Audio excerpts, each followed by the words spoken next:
Ndugu wananchi, katika kipindi hiki cha miaka mitano tumeendelea kuweka msisitizo kuendelea sekta za madini. Tulijiwekea lengo la kufikia 10% ifikapo 2025. Mchango wa madini kwenye pato la taifa umeongezeka kutoka 6.8 mwaka 2020 hadi 10% mwaka jana. Kwa hiyo tulifikia lengo kabla kufika 2025. Niwajulishe kwamba lengo tulilofikia ni 10.1 ya pato la taifa mwaka jana, ikiwa ni mwaka mmoja kabla ya kipindi tulichojiwekea. Tumeanza kuyatumia madini pia kuimarisha uwezo wetu wa kujitegemea kiuchumi.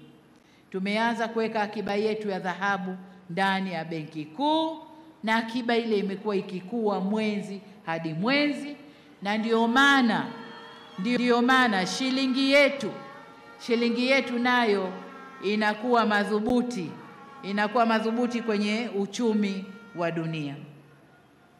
Vile vile tumechukua hatua kuhakikisha nchi yetu inanufaika zaidi na madini ya Tanzanite kwa kuweka kituo cha uuzaji wa pamoja wa madini ya Tanzanite kule Mererani, na ili kuhakikisha biashara inafanyika kule.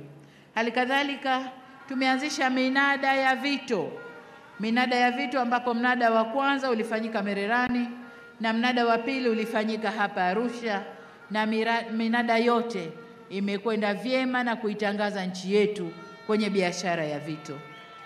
Tunapoenda mbele na mkitupa ridhaa kurudi kuendesha serikali, tutaendelea kuhamasisha uwekezaji zaidi kwenye shughuli za uongezaji thamani wa madini yetu ili tuyape manufaa zaidi, ikiwemo ajira za vijana wetu hapa nchini.